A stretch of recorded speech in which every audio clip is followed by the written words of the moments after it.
ধন্যবাদ মাননীয় বিধায়ক মহাশয়।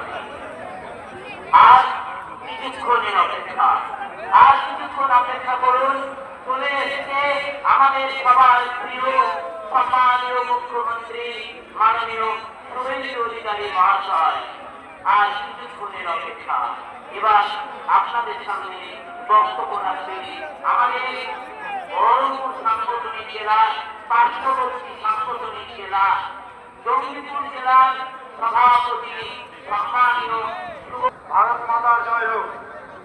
আজকে রেজিনগরের জনসভায় আমাদের এই বিভাগের কনভেনর সম্মানীয় রামপদ বাবু মহোদয় উপস্থিত আছেন। আমাদের বীর সাংগঠনিক জেলার জেলা সভাপতি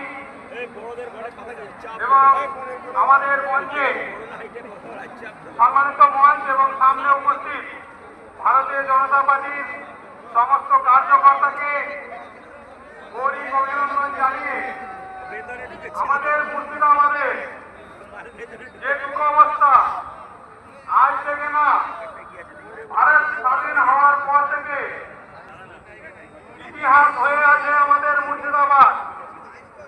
আর এইদিকে মুর্শিদাবাদের প্রান্ত হচ্ছে ফারাক্কা, আর এইদিকে রেজিনগরের শেষ সীমানা, যেখানে আমরা আজকের এই সভা করছি। আজকে এই মুর্শিদাবাদের ভিতরে